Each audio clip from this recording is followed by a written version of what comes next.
बिस्मिल्लाहिर्रहमानिर्रहीम। अस्सलाम वालेकुम dear students, I hope you all are doing well. अब हम बाकायदा तौर पे सवालात करेंगे। लास्ट जो लेक्चर में हमने पूरा डिस्क्रिमिनेंट का इंट्रोडक्शन और किस तरह से आप डिस्क्रिमिनेंट के जरिए से रूट्स की नेचर बता सकते हैं, जवाबात कैसे हैं ये बता सकते हैं, इस पर हमने डिस्कस किया था। अब उसकी प्रैक्टिस यहाँ पर सबसे पहले हमें मालूम करना होगा कि ABC क्या है, क्योंकि क्वाड्रेटिक फॉर्मूले की तरह डिस्क्रिमिनेंट के फॉर्मूले में भी ABC तीनों चीज़ों की रिक्वायरमेंट है।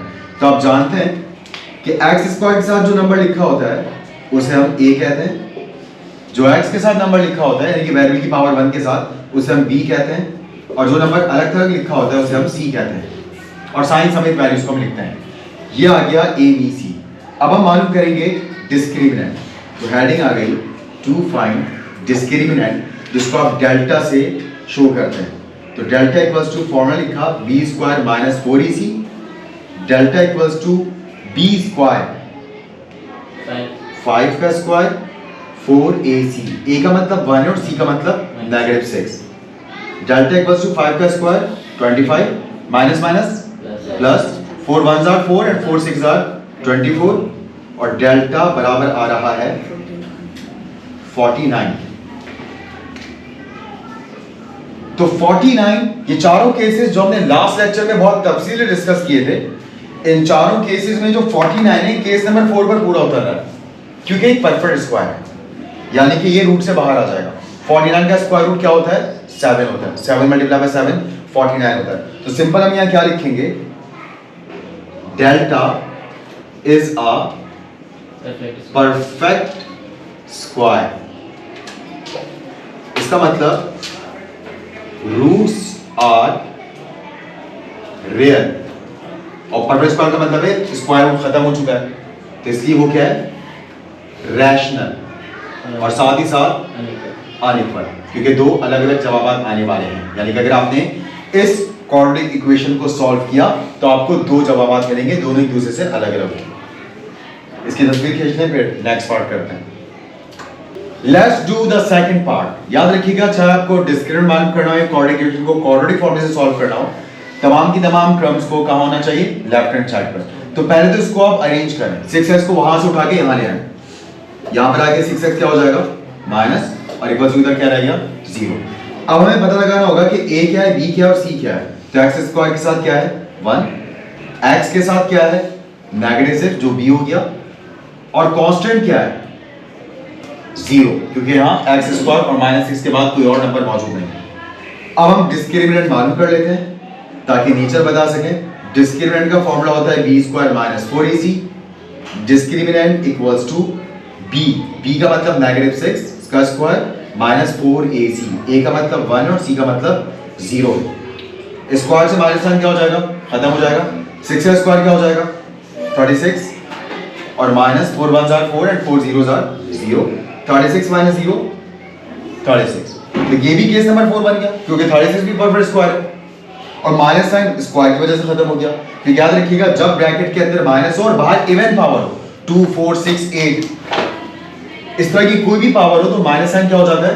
खत्म हो जाता है। तो यहाँ पर 36 पॉजिटिव नंबर आया और उसमें भी परफेक्ट स्क्वायर आ गया है। So case number 4। तो आप क्या जवाब लिख देंगे? Roots are real, rational and unequal. और उससे पहले हम बताएंगे भी कि डेल्टा यानी कि डिस्क्रिमिनेंट क्या है? एक परफेक्ट स्क्वायर। तो इसका जवाब ये है, delta is a perfect square, so roots are real, rational and unequal. Okay class, let's do part number 3। 2x square, x square के बाद x वाली टर्म आनी चाहिए, क्योंकि आप डिसेंडिंग ऑर्डर में लिखते हैं पावर्स के रिस्पेक्ट से। सबसे पहले सबसे बड़ी पावर वेरिएबल की, उसके बाद उससे छोटी यानी कि x की पावर 1, और फिर सबसे छोटी 8 के साथ x नहीं यानी कि x की पावर 0 है। तो यहाँ x की पावर 2 है, या x की पावर 1 है, और यहाँ x की पावर 0 है। 2 1 0 हमेशा इसी तरतीब में होना चाहिए, तभी आप ABC निकाल सकेंगे। अब यहाँ देखते हैं ABC। a x स्क्वायर का कोएफिशिएंट 2 है, b x का कोएफिशिएंट 6 है, और c x की पावर 0 मतलब कांस्टेंट अकेला नंबर वो 8 है। अब यहाँ पर भी हम डेल्टा मालूम करते हैं। Discriminant b square minus 4ac, b की जगह क्या लिखेंगे हम? 6 का स्क्वायर माइनस 4, a की जगह क्या लिखेंगे हम? 2, और c की जगह हम क्या लिखेंगे? 8। 6 का स्क्वायर क्या हो जाएगा 36 minus 4 2s are 8 and 8 8s are 64 और 36 में से जब आप 64 माइनस करेंगे तो क्या बनेगा 28 माइनस में। तो डिस्क्रिमिनेंट यानी कि क्वाड्रेटिक फॉर्म में स्क्वायर रूट के अंदर वाला पार्ट किसमें आ चुका है माइनस में, तो ये क्या हो गया है ये तो इमेजिनरी हो गया है। मतलब अब आप इसका क्या जवाब देंगे ये case number 2 discriminant is less than 0 roots are unreal imaginary and unequal. discriminant is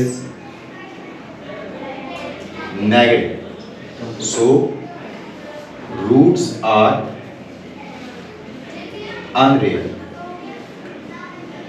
imaginary या complex and unequal। ठीक, तो रूट्स में सिर्फ इमेजिनरी टर्म ही नहीं है रियल टर्म भी मौजूद होती है, तो इसलिए आप यहाँ पर इमेजिनरी की जगह कॉम्प्लेक्स भी लिख सकते हैं। ठीक है, आगे के पार्ट्स देख लेते हैं, अगर कुछ स्पेशल है तो वो हम करते हैं, अदरवाइज आगे के पार्ट्स आप लोगों ने खुद से करने हैं। ठीक है, कोई खास नहीं, बस पांचवा पार्ट में थोड़े बड़े नंबर्स हैं, इसको और कर लेते हैं, बाकी सारे पार्ट्स बिल्कुल ऐसे होंगे। आप देखिएगा जवाब जो आ रहा है वो केस से मैच कर लीजिएगा और जिस केस से मैच हो जाए वही उसका जवाब है। So now we are going to do part number 5। जी पहले तो बताइए क्या अरेंज है पूरी इक्वेशन, कोई हमें शफलिंग करने की जरूरत तो नहीं है टर्म्स की, नहीं है। पहले एक्स स्क्वायर है फिर एक्स और फिर कांस्टेंट है। अब प्रॉब्लम है कि काफी बड़े बड़े नंबर्स हैं, क्या कोई रास्ता है कि हम इन नंबर्स को रिड्यूस कर सकें? नहीं, वो तो सॉल्व करने की तरफ हम चले जाएंगे। इसी इक्वेशन को हम किस तरह रिड्यूस कर सकते हैं ताकि हम बड़े नंबर्स को अवॉइड कर सकें। अभी बड़े बड़े नंबर पुट करेंगे तो क्या होगा, b की जगह जब आप 12 पुट करेंगे तो 12 का स्क्वायर लेना पड़ेगा, वो आएगा 144। फिर 4ac में a की जगह 24 पुट करेंगे, 4 को 24 से मल्टीप्लाई करवाएंगे, वो आएगा 96। फिर 96 को b किससे मल्टीप्लाई करवाना पड़ेगा 36 से, काफी बड़े बड़े नंबर्स आएंगे। मान लो कैलकुलेटर अलाउ है, बड़े नंबर्स को अफोर्ड कर सकते हैं, बट वैसे अगर मैं नंबर्स को छोटा करना चाहूं then what can be option, क्या ऑप्शन हो सकते हैं हमारे पास? How many terms we have are there in this equation? 3 terms हैं, और आपने 9th क्लास में बात जानी थी कि 3 टर्म्स वाली अलजेब्रिक एक्सप्रेशन में अगर तीनों में कुछ भी कॉमन आ रहा हो तो आप वो कॉमन ले सकते हैं। 2 में कुछ कॉमन आ रहा हो, 3 टर्म्स हो, कॉमन ना लें। 3 टर्म्स हैं, तीनों में कुछ कॉमन आ रहा है तो कॉमन लें। जी यहाँ क्या नंबर कॉमन है? 6 से कोई बड़ा नंबर जिसके टेबल में तीनों आते हो, ताकि हम पहली स्टेप में कॉमन ले लें। 12 के टेबल में 24 भी आता है, 12 भी आता है, 36 भी आता है। अभी आप 6 कॉमन लेते हैं ना, फिर जो शक्ल आती है उसमें फिर 2 कॉमन आ रहा होता, तो अच्छा है डायरेक्ट आप 12 कॉमन ले लें।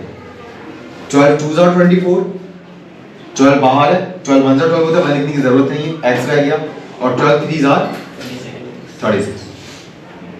अगर आपको शक हो कि आपने सही कॉमन लिया या नहीं, तो आप 12 को वापस मल्टीप्लाई करवा के देख रहे हैं ब्रैकेट से, वापस ऊपर वाली इक्वेशन बन जाएगी, यानी कि रिवर्स हो जाएगा। 12 2s are 24, 12 into x 12x, 12 into 3 36। इसका मतलब आपने बिल्कुल सही कॉमन लिया है।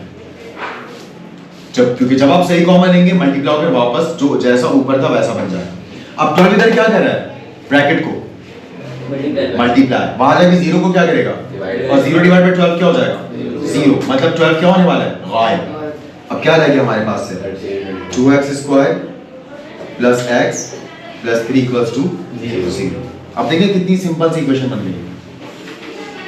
यहाँ a क्या है 2 है, b क्या है 1 है, और c क्या है 3।